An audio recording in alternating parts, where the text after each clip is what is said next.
Gênesis capítulo 37. Oremos.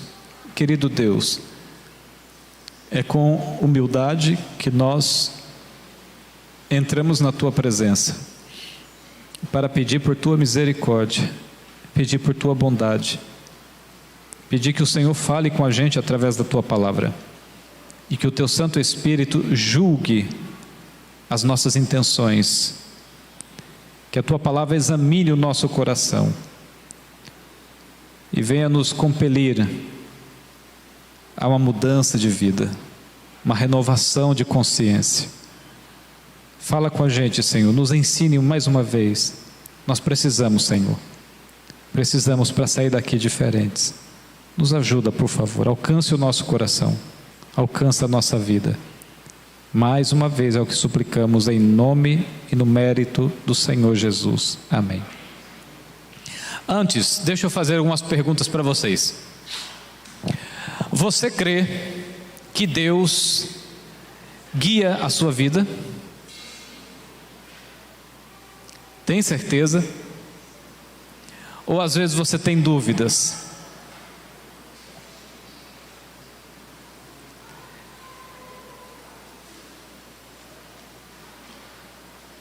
Você acredita que Deus, Ele escreve a sua história?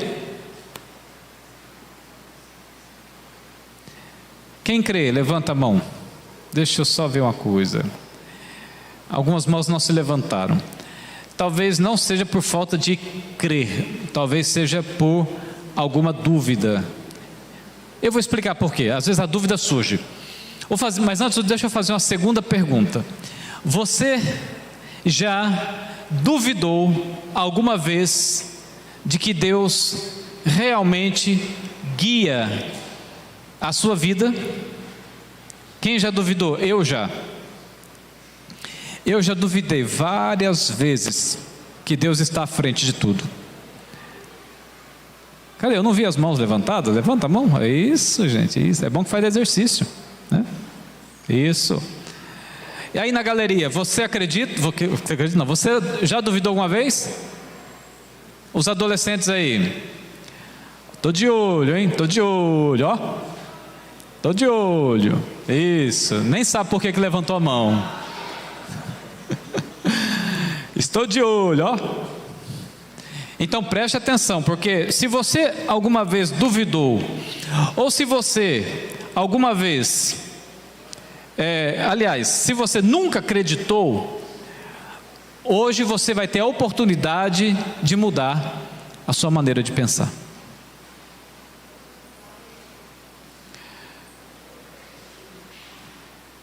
Então, é o texto que nós vamos ler, que é o texto base, e muitos de vocês vão se identificar em alguma coisa nessa história que vamos analisar. Capítulo 37, verso 5 diz assim: teve José, o que ele teve? E o relatou a seus irmãos, por isso o quê? Odiaram ainda mais. Então, analisa aqui comigo, gente. Vocês têm que prestar atenção para entender, tá? Analisa comigo. Quem deu o sonho a José? Foi Jesus, foi Deus. Isso mesmo, tá certinho. Foi Deus quem deu o sonho a José. O que esse sonho que Deus deu causou na vida de José?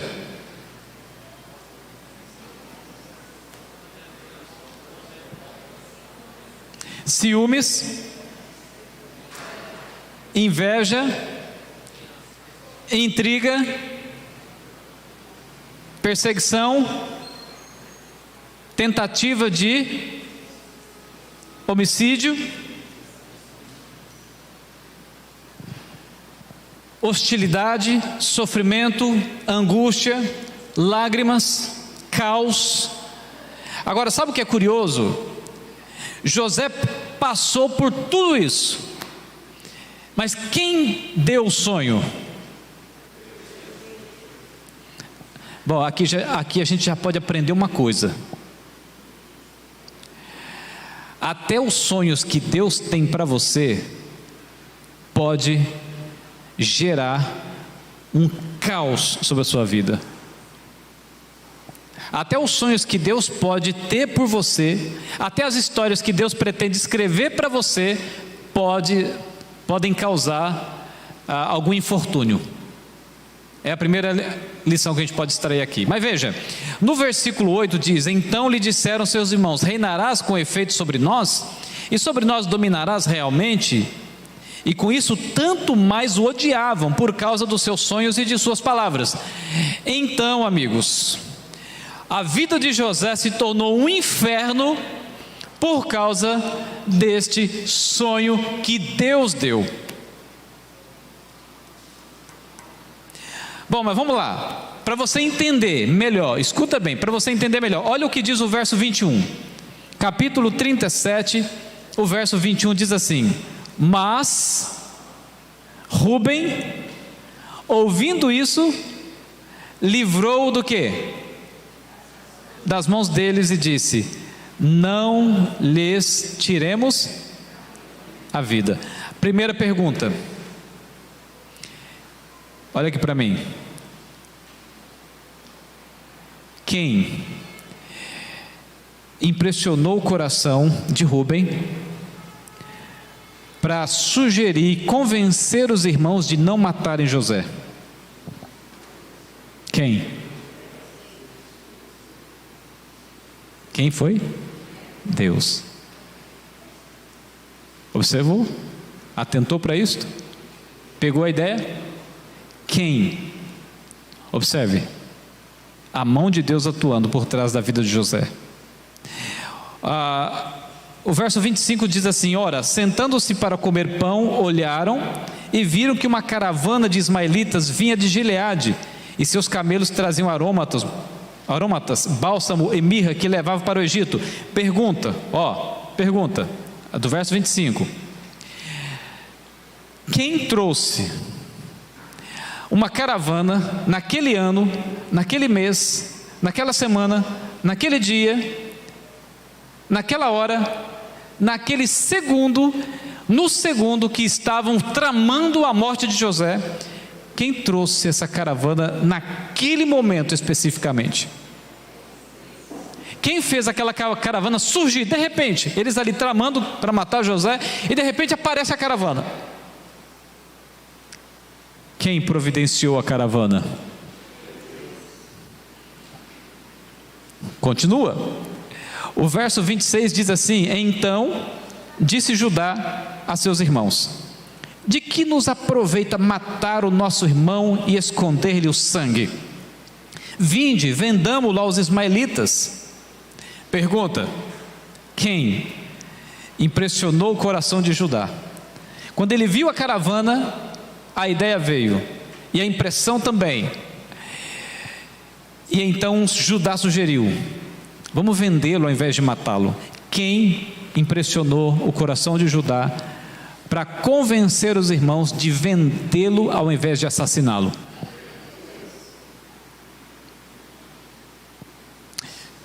Continuando, o verso 28 diz assim: e passando os mercadores midianitas, os irmãos de José o alçaram, o tiraram da cisterna e o venderam por 20 siclos de prata aos ismaelitas. Estes levaram José ao Egito. Pergunta: quem levou José para o Egito? Está pegando as pedras do quebra-cabeça? Está montando o seu quebra-cabeça aí? Quem levou José para o Egito? O verso 36 diz assim: entre mentes, os midianitas venderam José no Egito a Potifar, oficial de Faraó, comandante da guarda. Pergunta: quem impressionou Potifar a grudar o olho em José, se interessar em comprar José e comprar José como escravo? Quem? Peraí, pastor. Deus, primeiro, peraí. Deus enviou José como escravo para o Egito e lá fez ele ser comprado como escravo? Sim ou não? Sim, por quê?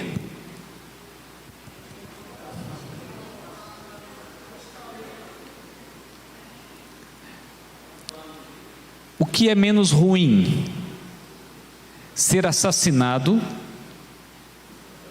cruelmente assassinado, ou ser levado como escravo? O que é menos ruim? Você está na dúvida? Amigos, quando as coisas estiverem ruins, não reclame. Você está ouvindo o que eu estou dizendo? Quando as coisas não estiverem boas, e você se chatear, e você querer brigar com Deus e brigar com o mundo todo por causa disso, não reclame, porque o que você não sabe é do que Deus ainda te livrou do pior. Se não fosse a intervenção de Deus, teria sido muito pior. Não reclame.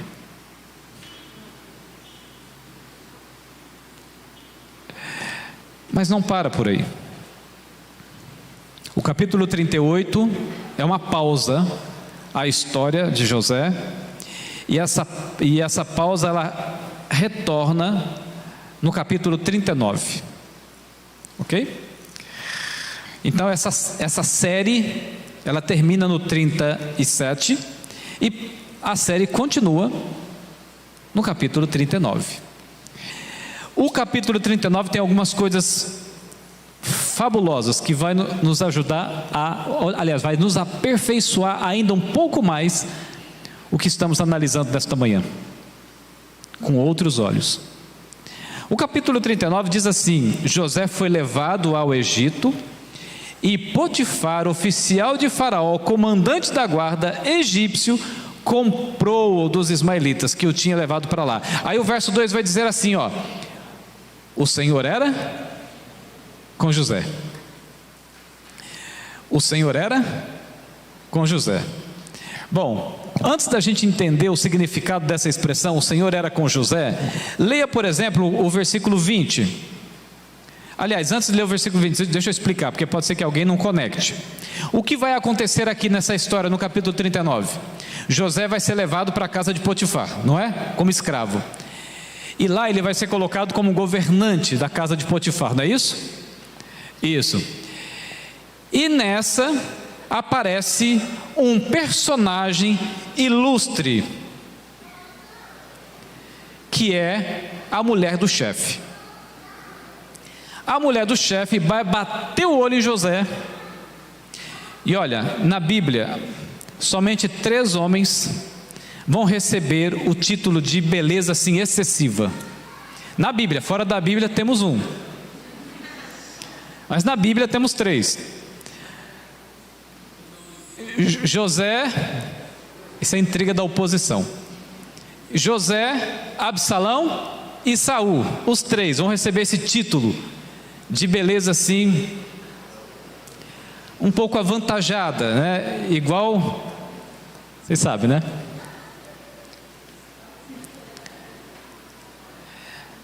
E quando José começa a dizer não para os ataques, os assédios dessa mulher, porque essa mulher assediava José todo dia, diz a Bíblia.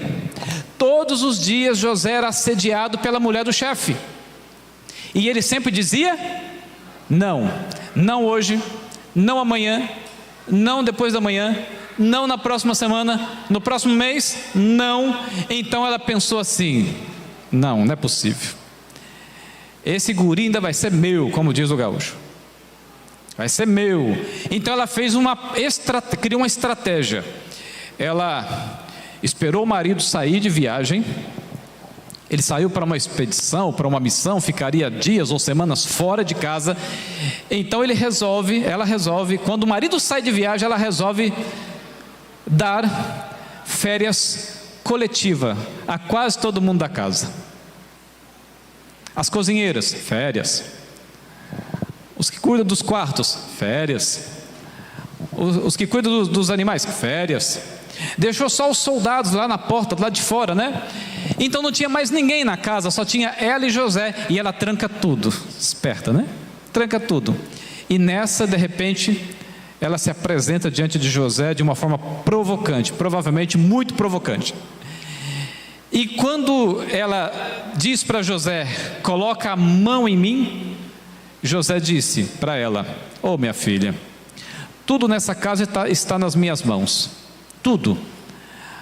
A casa do seu marido, os animais do seu marido, os servos do seu marido, tudo está nas minhas mãos, mas tem uma coisa que não está nas minhas mãos. O quê? Você. Não de novo. E ela então fica enfurecida e resolve se vingar. Não aceito, né? Porque eu imagino que essa mulher também era muito bonita. E provavelmente ela deve ter se chateado, se sentido humilhada por ter sido rejeitada. E a humilhação provavelmente foi tão grande, tão forte, por ter sido rejeitada por um servo. Então ela resolveu se vingar. E ela dá um berro, os guardas vêm, e ela inventa toda aquela mentirada que vocês já conhecem, que eu não preciso contar. E ela inventa aquela mentirada. O marido chega, claro, ele é levado para a cadeia, o marido chega. Aí o capítulo 39, verso 20 agora, diz assim: e o Senhor de José o tomou e o lançou no cárcere, no lugar onde os presos do rei estavam encarcerados. Ali ficou ele na prisão. Na prisão. Então veja, pergunta: quem impressionou Potifar a colocar José na prisão? Foi Deus, pastor? Foi Deus que colocou José na cadeia? Deixa eu dizer uma coisinha para você. O suposto crime de José era para ter conferido-lhe, a guilhotina. Era para José ter sido assassinado. Agora eu pergunto novamente: quem, de novo, poupou a vida de José, mandando ele para a prisão? Quem? Foi Potifar? Foi Deus. Agora, voltando aqui ao verso 2, o Senhor era com José. Essa expressão, o Senhor era com José, aparece 3 vezes aqui no capítulo 39. 3 vezes. A primeira vez quando diz assim, e José foi vendido para os egípcios, vírgula, mas o Senhor era com José. Depois aparece mais 2 vezes aqui, depois do verso 20, quando diz assim que José foi levado para a prisão, vírgula, mas o Senhor era com José.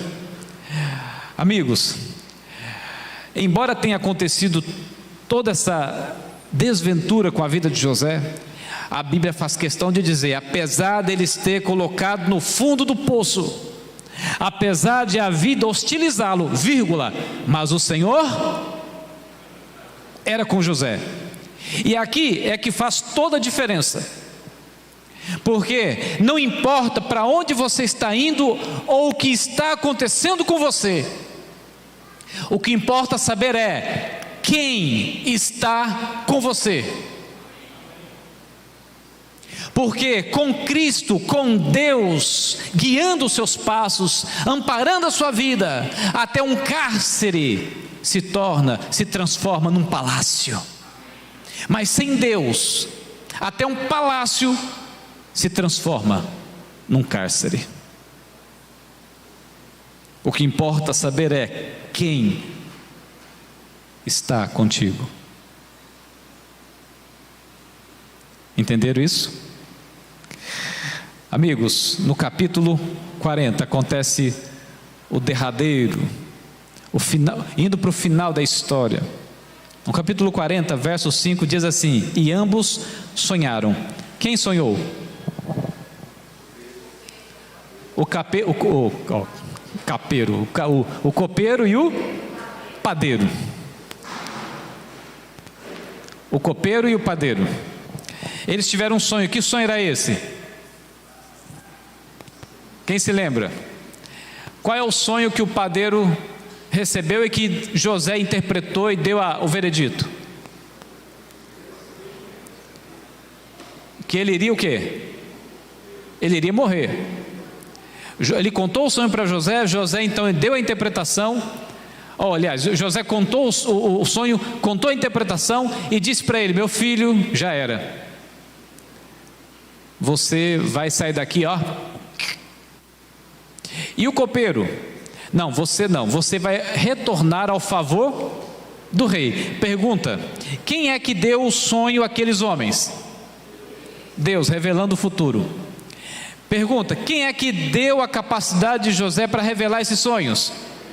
Deus. Então José chega para o copeiro, feliz da vida, e diz o que para o copeiro? Meu filho, não se esqueça de mim quando você sair daqui. Você vai sair, vai retornar ao favor do rei. Então quando retornar ao favor do rei, você conte sobre mim para ele. Fale sobre mim para que ele também faça o quê? Me tire da prisão, eu saia daqui da prisão. Então José não estava feliz na prisão, ele queria sair. Então, sabe o que acontece? Olha o que diz o capítulo 40, o verso 23. Olha o que diz, olha o que acontece. Capítulo 40, verso 23. O copeiro chefe, todavia, não se lembrou de José, porém dele se esqueceu. Olha aqui, no português, na língua portuguesa, na cultura da nossa língua, quando você escreve algo e alguém vai ler e você deseja muito que aquela pessoa que está lendo preste atenção numa frase, numa palavra, numa ideia, o que você faz? Você sublinha, você coloca em negrito, você coloca em caixa alta, você coloca em itálico, você rabisca, você faz alguma coisa, não é assim? Na língua hebraica, sabe como é que é? A palavra se repete, a ideia se repete. Quando a ideia se repete é porque ela é muito importante. Você comece a ler a sua Bíblia com esse foco. Quando alguma palavra, alguma expressão, alguma ideia se repete, é Deus querendo chamar a sua atenção para aquilo. Então aqui essa expressão, essa ideia se repete. Vou ler de novo. O copeiro-chefe todavia não se lembrou de José, vírgula, porém dele se esqueceu. Significa que Deus está querendo chamar nossa atenção. Isso aqui é importante. E sabe qual é o significado dessa importância? Pergunto: quem fez o copeiro se esquecer de José? Eu estava pregando essa mesma mensagem em uma outra igreja, e alguém rapidamente disse: agora é o diabo.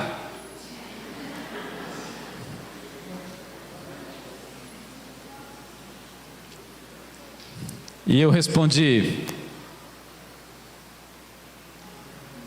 não é, não foi, foi Deus. Olha que interessante, José queria muito sair, e Deus queria que ele ficasse. Pastor, tem certeza? Olha o que diz o capítulo 41, verso 1.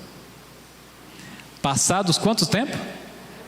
Eita, José ficou 2 anos ainda na prisão, no cárcere, no calabouço.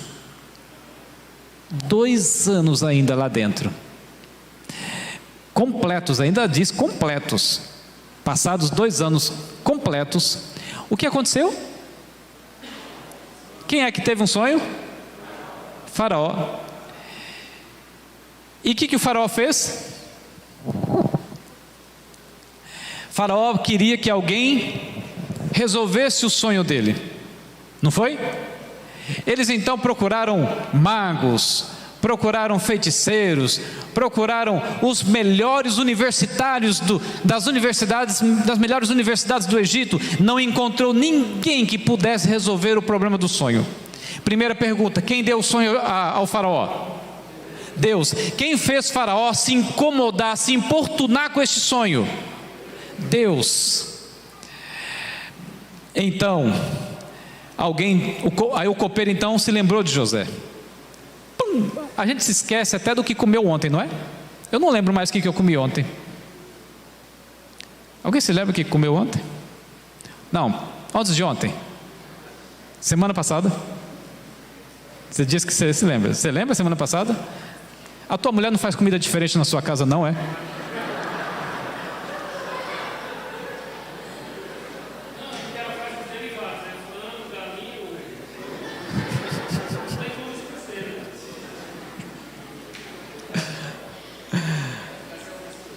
Dois anos depois, aí Deus vem com o dedinho dele, pim, na cabeça do copeiro, e ele, eita, me lembrei, e corre correndo para falar para o faraó. Quem é que fez o copeiro se lembrar agora? Deus. E quem impressionou o copeiro a ter vontade, motivação, energia para chegar lá e contar para o faraó? Faraó, eu sei quem vai te ajudar. Me lembrei. 2 anos depois. E faraó então, impressionado com a história, manda trazer quem? Traga o homem.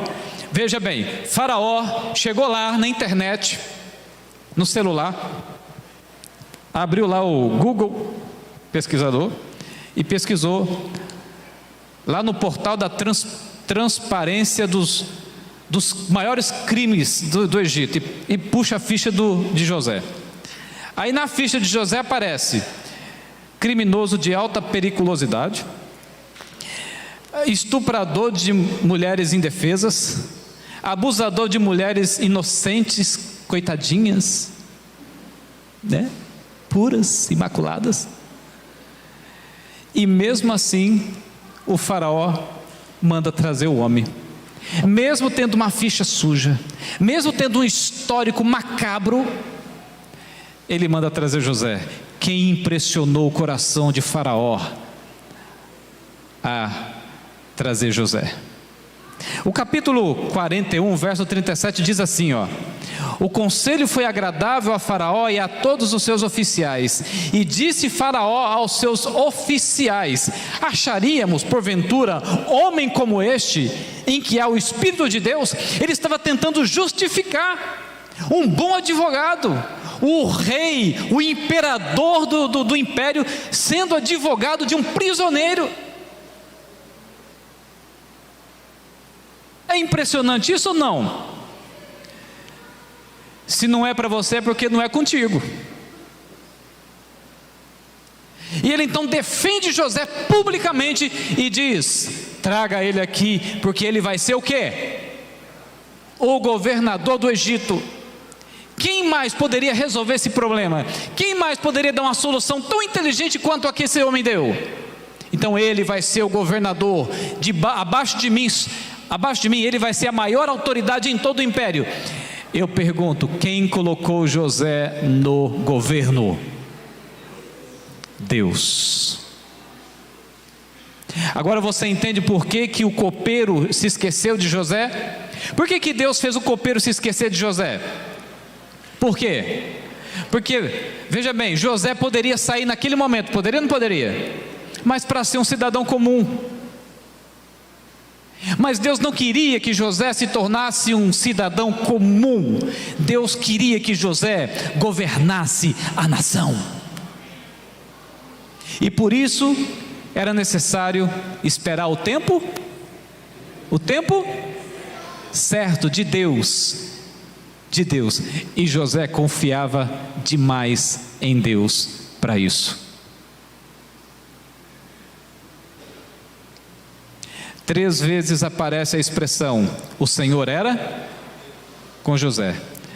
José foi vendido como escravo para o Egito, mas o Senhor era com José. José foi injustiçado e levado para a prisão, para a cadeia, no calabouço, mas o Senhor era com José. 3 vezes aparece a expressão. E 3 vezes José foi honrado. Primeira vez, quando foi colocado como mordomo, chefe na casa de Potifar. Segunda vez, quando José foi colocado como chefe do cárcere. Foi promovido, né? E terceira, quando ele foi colocado como governador do Egito. O que essa história nos ensina? Que por trás da história dos homens há um Deus que discretamente escreve a sua história.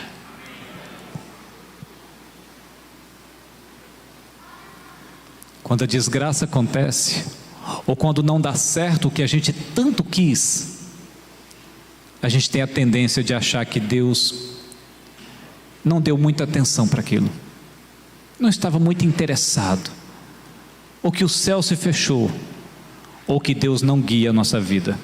Quer saber? Eu achava que Deus dirigia, guiava, protegia. Acho que não. Mas quando chega lá na frente e a gente olha para trás, é que a gente percebe que o nosso sofrimento foi em vão. Ouviram? Por trás da história dos homens há um Deus que discretamente escreve a nossa história. Está atento aos desajustes que acontecem em nossa vida. Querem ver isso na Bíblia? Abra em Jeremias. Sem perder Gênesis 37. Nós vamos voltar aqui. Jeremias, livro de Jeremias, capítulo 10.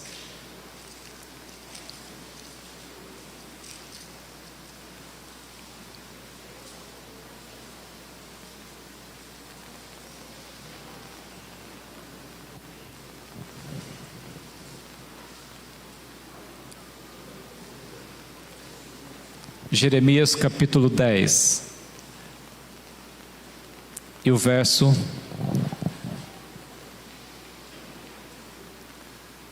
Jeremias capítulo 10 e o verso 23. Eu sei, ó Senhor, que não cabe ao homem determinar o seu caminho, nem ao que caminha o escrever, ou dirigir, ou conduzir os seus passos. Você crê em Deus? Crê na sua direção? Então Ele vai escrever a sua história. Você age em função do que você crê? A sua vida vive em função disso, como viveu a vida de José? As suas escolhas, os caminhos que você determina para você estão em harmonia com a vontade e verdade de Deus? É Ele quem de fato está escrevendo a sua história, ou você está permitindo apenas um faz de conta? Ou é você que está pegando a caneta e escrevendo a sua própria história? Volte lá em Gênesis capítulo 37 e eu vou concluir. Livro de Gênesis capítulo 37, uma última observação para a gente concluir. Capítulo 37. Capítulo 37, o verso 5, de novo, para reforçar o que eu vou dizer aqui. Capítulo 37, verso 5 de Gênesis diz assim: teve José um sonho e o relatou a seus irmãos, por isso o odiaram ainda mais. Quando você programa um GPS, por exemplo, você está aqui e quer ir embora para sua casa, então aqui é o ponto inicial da sua caminhada, do seu trajeto, e a sua casa é o trajeto final. Aqui, Gênesis 37, verso 5, é o trajeto inicial. José teve um sonho e contou aos seus irmãos, e seus irmãos odiaram ele por causa desse sonho. E o verso 8 diz, os irmãos falando, então lhe disseram seus irmãos: reinarás com efeito sobre nós? e você nos dominarás realmente, e com isso tanto mais odiavam. Os irmãos de José não gostaram dessa ideia de sugerir que eles estavam se ajoelhando, dobrando os joelhos diante de José, se curvando diante de José, e por isso eles questionam e desenvolvem um sentimento de ódio contra o próprio irmão. Esse é o ponto inicial. Mas olha, apesar de todos os obstáculos que surgiram a partir desse sonho, apesar de todos os problemas, todas as adversidades, as hostilidades, as desavenças, as desgraças que ocorreram na vida de José, as tempestades que caíram sobre a sua cabeça, apesar disso, olha o que aconteceu no capítulo 42. Capítulo 42, o verso 6, diz assim: José era governador daquela terra, era ele quem vendia todos os povos da terra, e os irmãos de José vieram e se prostraram rosto em terra perante ele. Quando Deus sonha por você, até as coisas que dão errado contribuem para que dê tudo certo. Quando é Deus que escreve a nossa história, Ele faz o certo acontecer mesmo com as linhas tortas. Se Deus é quem está guiando a sua vida, amparando você na sua jornada, amigos, até a maldição vira bênção. Até a maldição vira bênção. Mas pastor, eu tenho feito tantas escolhas erradas, eu tenho feito tantas coisas erradas, tantas, eu tenho saído desse percurso, eu mesmo tenho impedido Deus de guiar minha vida com as minhas escolhas erradas. Então deixa eu dizer uma coisa para você. Lembra do GPS?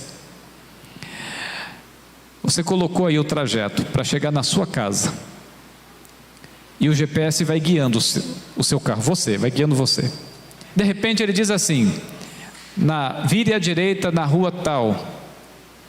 Aí você então, talvez por ter se atrapalhado, ou por um problema que aconteceu ali, você passa direto. Aí o GPS, ele diz assim para você, naquele momento: seu jumento, seu burro, eu não falei para você virar. Você sabe o que é direita ou esquerda? É assim que o GPS faz? Não é não? Não? O meu não faz não. Isso. O que ele faz? O que ele diz para você quando você errar o percurso? Recalculando a rota. Recalculando a rota. Eu tenho uma boa notícia para você. Se você saiu do projeto de Deus pelas escolhas erradas, por muitas coisas que aconteceram, que foram construídas pela sua própria mão, então volte para o caminho, peça perdão a Deus, permita que Ele escreva de fato a sua história, e Ele vai recalcular a sua rota, para que você chegue no ponto final que Ele elaborou para a sua vida. Você crê nisto? Que Deus te abençoe. Quando a dúvida surgir, lembre-se dessa história. A gente vê essa leitura que nós fizemos, a gente vê ela se repetir na vida de outros personagens bíblicos. Mais para frente eu vou mostrar isso. Em outros cultos eu vou mostrar isso. A vida de outros personagens bíblicos, a gente percebe a mesma ação divina acontecendo na história deles. Quando a gente crê e a gente permite A gente confia, mesmo em meio à hostilidade da vida, mesmo em meio às lágrimas, mesmo quando tudo parece dar errado, se a gente ainda crê e persevera, depois Deus vai lhe surpreender. Lhe surpreender. Que Deus te abençoe. Por trás da história dos homens, há uma história de um Deus que discretamente escreve a sua história.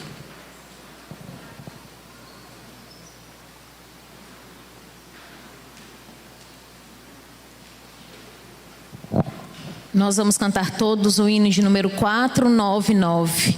Não me esqueci de ti. Vamos nos colocar em pé?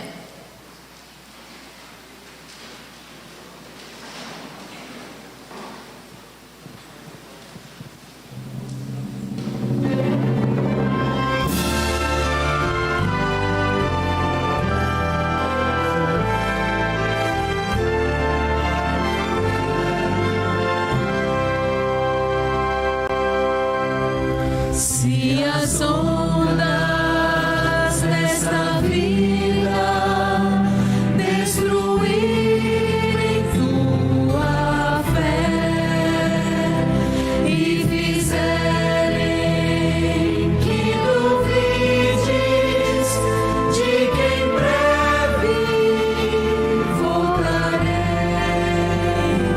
volve os olhos ao passado.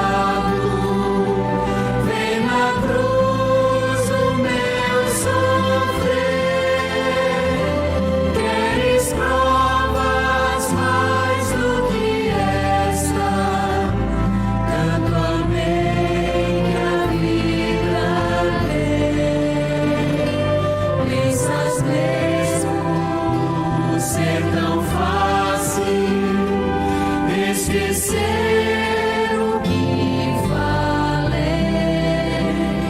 se na história deste mundo já meus pés correrei, mesmo que uma mãe viesse de seu filho se esquecer. Assim não haveria de me esquecer de ti,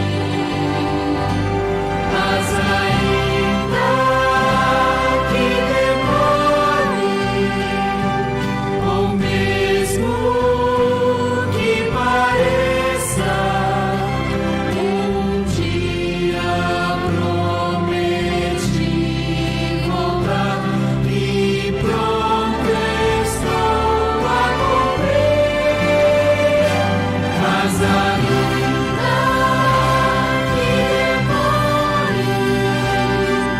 ou mesmo que pareça, eu não me esqueci de ti, virei outra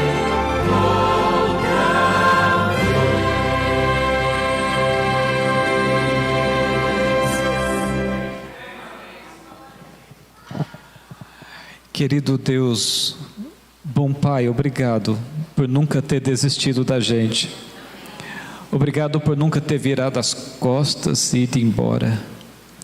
Obrigado por não ter pego este planeta para jogá-lo nos confins do universo. Obrigado pela bondade, pela misericórdia, pela compaixão. Ó Deus eterno, obrigado.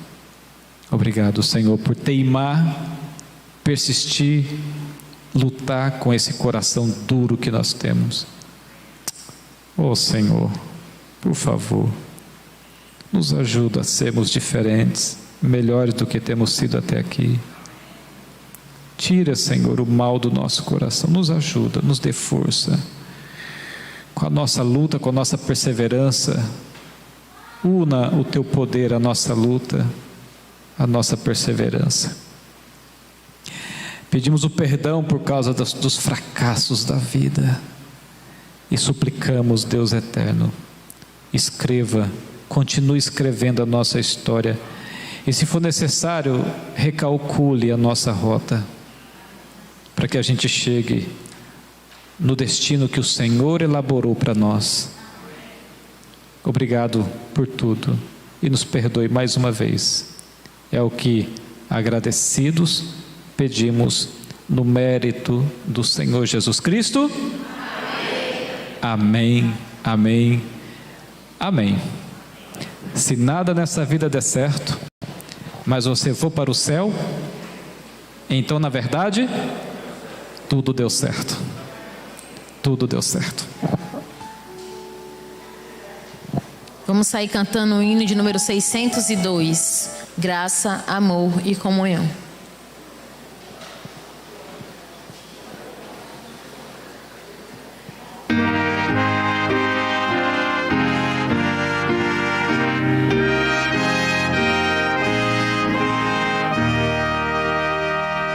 Que a graça de Jesus, o amor de Deus o Pai e a comunhão do Espírito habite em nós. Que a graça de Jesus, o amor de Deus o Pai e a comunhão do Espírito em nós, que seja para sempre, eternamente.